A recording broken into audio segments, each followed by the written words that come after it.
I'm happy to talk today in this EASD Reactive Metabolite Study Group Symposium, Reactive Metabolites and Increased Risk of Severe COVID-19 Disease in Obesity and Diabetes.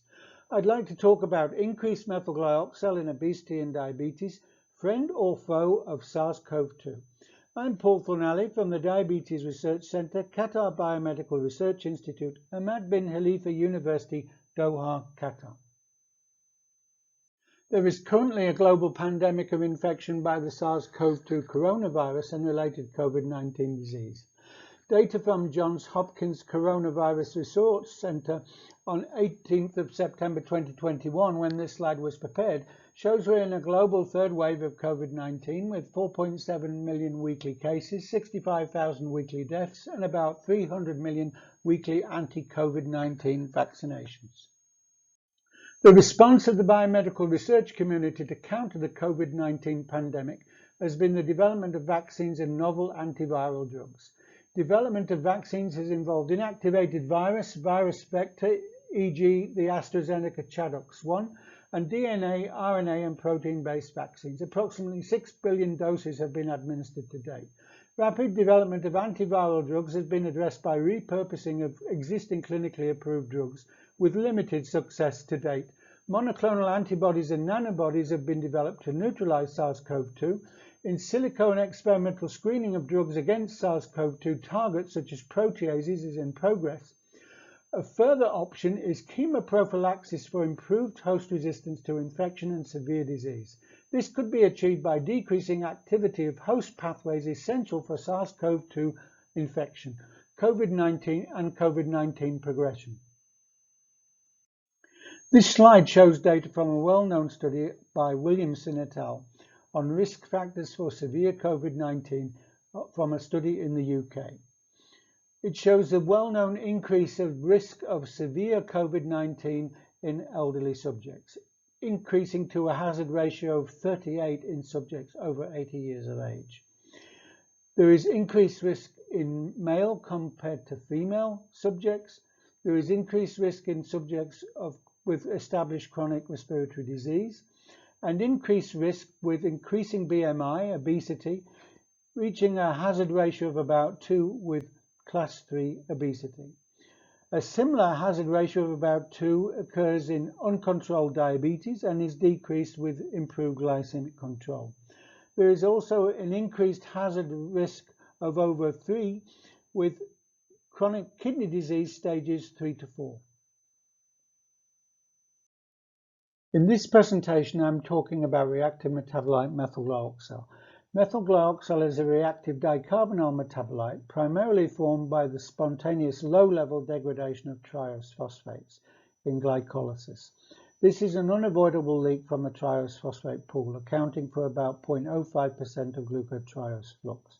Of course, it can also be formed from triose phosphates as intermediates in gluconeogenesis, and also as from triose phosphates as intermediates in glyceroneogenesis in de novo lipogenesis. Methylglyoxal is a reactive glycating agent, and glycation of proteins by methylglyoxal is primarily directed to arginine residues, where it forms a hydroimidazolone MGH1 residue. The extent of protein modification by methylglyoxal is 1 to 5%. In this slide, I show data from a study we did looking at methylglyoxal levels in patients with type 1 and type 2 diabetes and healthy controls. And we found the concentrations of methylglyoxal in blood samples in patients with diabetes were positively skewed to the high concentration ranges. Methylglyoxal concentration was increased 5 to 6-fold in patients with type 1 diabetes and 3 to 4-fold in patients with type 2 diabetes.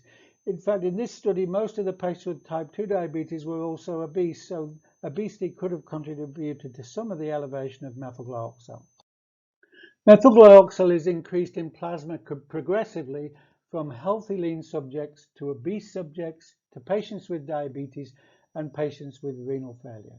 We call increased methylglyoxal dicarbonyl stress. So dicarbonyl stress is mild in obesity, moderate in diabetes, and severe in renal failure. In this part of my presentation, I'd like to talk about methylglyoxal as foe of SARS-CoV-2, the anti-SARS-CoV-2 activity of methylglyoxal. Drug-induced proteotoxicity is a strategy in antiviral drug development where the concentration of endogenous reactive metabolites are increased to virucidal levels. In physiological systems, there are the well-known reactive oxygen species, ROS, and they target cysteine, methionine, tyrosine, and tryptophan residues for oxidative damage. There are also reactive glycating species such as methylglyoxal, which target arginine residues for AGE formation.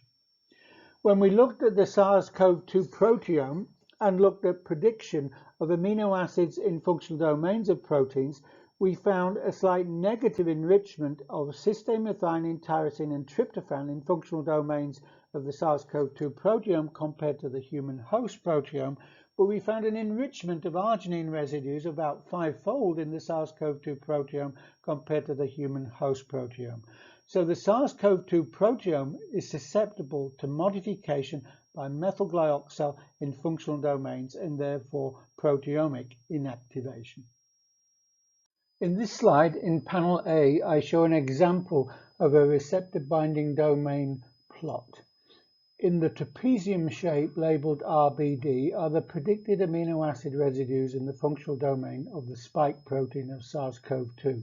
Each circle represents an amino acid residue. The blue circles represent arginine residues in functional domains of the spike protein.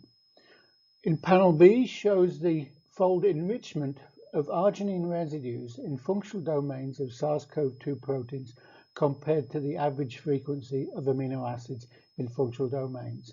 And you can see for some proteins the enrichment is very high, such as NSP10, which is a protein critical for SARS-CoV-2 replication. The dotted line is the average enrichment of arginine residues in proteins of the human host proteome. So let's have a look at the anti-SARS-CoV-2 activity of methylglyoxal. In these experiments, we incubated SARS-CoV-2 alpha variant with methylglyoxal for 6 hours in cell-free system and then used the treated virus to infect vero cells and look at cytopathicity. At multiplicity of infection MOI 0.02, the EC50 for the antiviral effect was 50 micromolar. For MOI 0.01, it was 28 micromolar. But even at this low MOI, the concentration of methylglyoxal required to produce antiviral effect is about 300 times higher than the concentration of methylglyoxal in plasma of normal healthy control subjects and about 150-fold higher than in diabetic patients. So the anti-SARS-CoV-2 activity of methylglyoxal itself is very weak, and it's very difficult to see how this could be translated to produce clinically effective antiviral activity. I'll just remind you of the physiological levels of methylglyoxal. In healthy lean subjects, the plasma concentration is about 100 nanomolar or 0.1 micromolar, increasing to 600 nanomolar, 0.6 micromolar in patients with renal failure. This is way below the concentrations required for antiviral activity. Actually, if we reflect on the risk of severe COVID, subjects with obesity, patients with diabetes, and patients with renal failure have increased risk of severe COVID-19. So it's more likely that the increased methylglyoxal is exacerbating the pathogenicity of SARS-CoV-2 than countering it. Another strategy to increase methylglyoxal in cells is to add cell-permeable glyoxylase 1 inhibitor, BBGD, which inhibits the enzyme that metabolizes methylglyoxal, glyoxylase 1, GLO1, or use some anti-cancer drugs such as doxorubicin and paclitaxel. We've been looking at the possible mediation of anti-tumor activity by anti-cancer drugs by increasing methylglyoxal. And actually BBGD, by inhibiting glyoxylase 1, and also doxorubicin and paclitaxel increase cellular concentrations of methylglyoxal to about 20 micromolar. And this is achieved partly by increasing the flux of formation of methylglyoxal, which is indicated by the surrogate marker flux of D-lactate. You can see doxorubicin and paclitaxel in panel B increased flux of D-lactate or flux of methylglyoxal formation. And when we produce stable transfected cell lines with overexpression of glyoxylase 1 increased 4 to 5-fold, then we could decrease the cytotoxic antiproliferative activity of doxorubicin and paclitaxel, although there was little effect of the GLO1 inhibitor because we're only increasing its target receptor. So this suggests that increased methylglyoxal is part of the cytotoxic mechanism of action of some anti-tumor drugs. And although they're increasing methylglyoxal here at cellular levels to about 20 micromolar, the glycating activity inside cells of methylglyoxal is much lower than in plasma, about 50-fold lower, because it's heavily bound by glutathione and protein thiols. So even this concentration achieved by cytotoxic anti-cancer drugs is unlikely to have potent antiviral activity. So the overall concept of the vulnerability of SARS-CoV-2 to methylglyoxal is based on key functional arginine residues being susceptible to MG modification. And we identified arginine residues in key proteins such as the spike protein and the nuclear protein of SARS-CoV-2 proteome that have such residues susceptible to MG modification. And these could be modified by anti-cancer drug-induced increase in methylglyoxal to impair and inactivate the virus. So the conclusions for methylglyoxal as a foe of SARS-CoV-2 are evaluations of antiviral activity of methylglyoxal and methylglyoxal increasing anti-tumor drugs to date in vero cells with SARS-CoV-2 alpha variant have been disappointing. Methylglyoxal has moderate activity against SARS-CoV-2 with exposure in cell-free system. Effective antiviral concentrations of methylglyoxal are 60 to 300-fold higher than found in healthy subjects, obese subjects, and patients with diabetes. In COVID-19 repurposing studies, it remains unclear if pharmacological activity of GLO1 inhibitor BBGD and methylglyoxal-inducing clinical anti-cancer drugs may be developed for COVID-19 treatment. Next, I want to consider methylglyoxal as a friend of SARS-CoV-2. Pro-inflammatory activity of methylglyoxal may contribute to the pathogenicity of SARS-CoV-2 and increase the risk of severe COVID-19. In this slide, I show the life cycle of the pandemic coronavirus, SARS-CoV-2. Angiotensin-converting enzyme ACE2 is a key receptor for SARS-CoV-2, but there are other receptors including CD147 and GRP78. Transmembrane serine protease, TMPRSS2, cuts the spike protein, which then unravels, facilitating virion host cell fusion and virus entry. This is considered essential for infectivity. This is an antioxidant response element linked gene downregulated by activation of NRF2. The unfolded protein response has a key role in the proliferation of the virus. Chaperonins considered essential for viral protein folding. Viral protein overactivation of the UPR, unfolded protein response, contributes to the cytokine storm, including severe COVID-19 risk predictors, MCP1, monocyte chemoattractant protein 1, and IL-8, interleukin 8. Furin protease is also important. SARS-CoV-2 has a unique furin cleavage site in the spike protein, and this is important for high host infectivity, and expression is regulated by cyclooxygenase 2, COX-2. We now understand more about why MGH1 formation is damaging. High occurrence in functional domains of proteins leads to dysfunction and inactivation, such as cell detachment from MG-modified collagen 4. A hydrophobic residue, such as MGH1, is replacing a hydrophilic, positively charged arginine residue, producing protein misfolding. Excessive formation activates the unfolded protein response, or ER stress, in the endoplasmic reticulum, with downstream pro-inflammatory signaling, increasing thyroidoxin interacting protein, TXNIP, MCP1, interleukin 8, and plasminogen activator inhibitor, PI1, and other inflammatory mediators.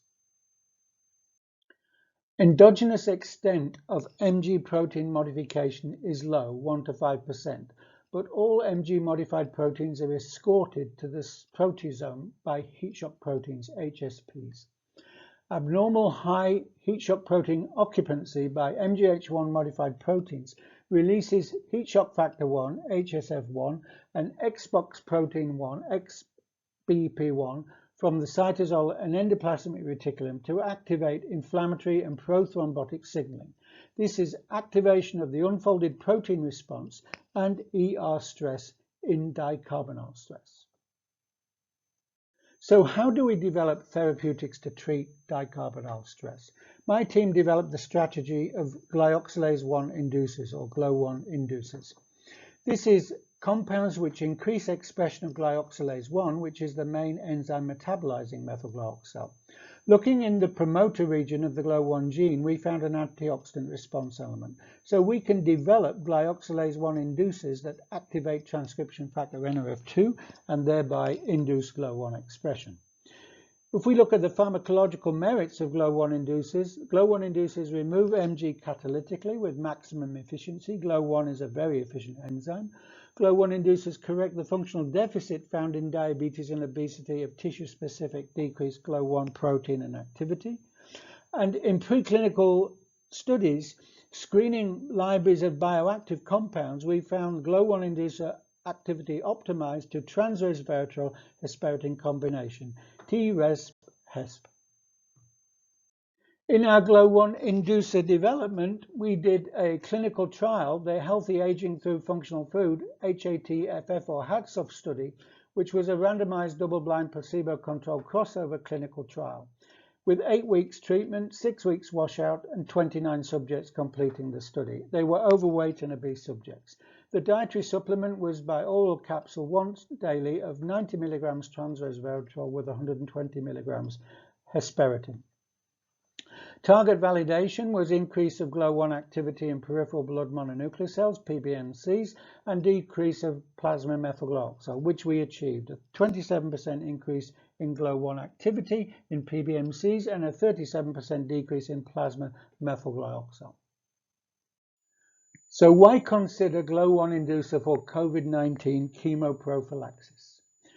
Profound inflammatory effects were found in the HATFF study with GLO1 inducer.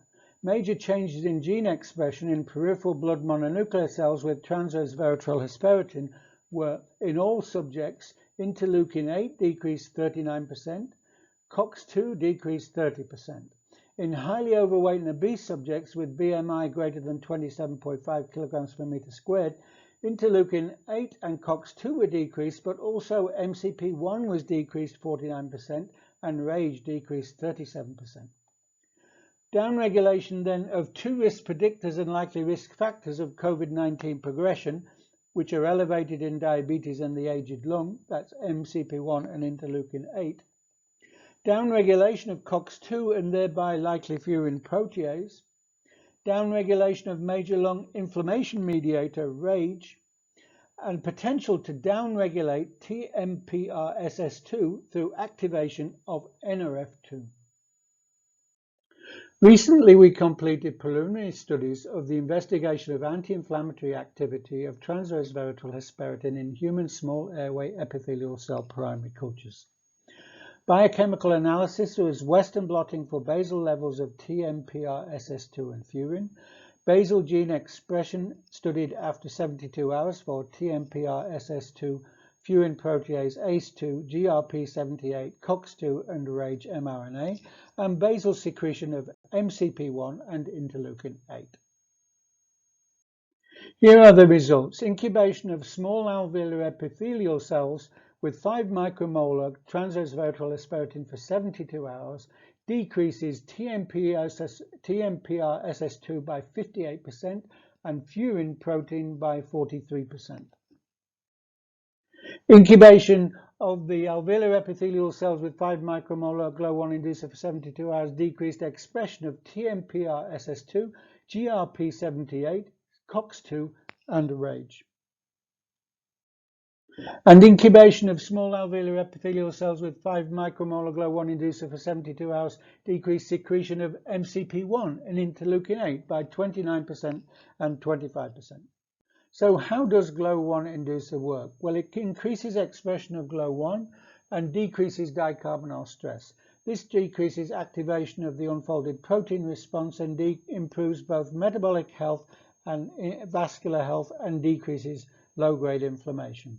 Improved metabolic health is linked to increased glucose uptake by skeletal muscle, maintained beta cell mass, and decreased hepatic gluconeogenesis. We know GLO1 inducer in the HATFF study corrected insulin resistance. One of the mechanisms by which it does this is it decreases stabilization of TIC-SNP mRNA, decreasing TIC-SNP expression, a major mediator of insulin resistance. It also decreases activation of XBP1 and associated inflammatory effects. It decreases NF-kappa B activation and decreases expression of ICAM1, interleukin-8, RAGE, MCP1, COX-2, and tumor necrosis factor alpha. So methylglyoxal is a friend of SARS-CoV-2. Conclusions. Dicarbonyl stress-linked activation of the unfolded protein response in obesity and diabetes may predispose obese subjects and patients with diabetes to severe COVID-19 by increase of low-grade inflammation by the activation of the UPR. Decrease of basal expression of TMPRSS2, furin, GRP78 and RAGE, and secretion of inflammatory mediator risk predictors of severe COVID-19, MCP1 and interleukin-8, in human alveolar epithelial cells in primary culture suggest responses that could support chemoprophylaxis of COVID-19 if translated clinically. Effects are likely due to activation of NRF2 by transresveratrol hesperidin, GLO1 inducer, and decrease of the unfolded protein response activation by suppression of dicarbonyl stress. These studies suggest previous anti-inflammatory response of transresveratrol hesperidin in the HATFF study found in peripheral blood mononuclear cells may also occur concomitantly in the lung. So overall conclusions from this presentation: dicarbonyl stress in obesity, diabetes and renal failure may contribute to increased risk of severe COVID-19 through activation of the unfolded protein response and increased low-grade inflammation. That is, methylglyoxal is a friend of SARS-CoV-2. Anti-inflammatory activity of GLO1 inducer transresveratrol hesperidin deserves further investigation for prospective application for adjunct prophylaxis of COVID-19. Finally, I'd like to thank the collaborators and researchers working with me, Dr. S.M. Abdelalim in QBRI working on iPSC-derived pancreatic beta cells, Professor Naila Rabbani at Qatar University, a long-standing collaborator who's worked with me on methylglyoxal protein glycation and development of GLO1 inducers. A more recent collaborator at Qatar University is Dr. Hadi Yassin, working on COVID-19 drug repurposing studies, particularly his colleagues Dr. Heba Al-Khatib and Isra El-Bashir, who've been working with the live virus in our experimental studies. Mariam Al-Motor in my team, who did the protein bioinformatics analysis of the SARS-CoV-2 proteome. Aldana Al-Nefs, who works on iPSC-derived pancreatic beta cells. Dr. Mingzhang Zhu, who's worked with me for many years on glyoxylase 1 studies, including development of the GLO1 inducers. And Patrick Whiten, who joined me in Qatar, who works on mass spectrometry proteomics. And Dr. Alberto de la Fuente, a systems biologist, mathematical biologist, who's working on mathematical models of methylglyoxal metabolism.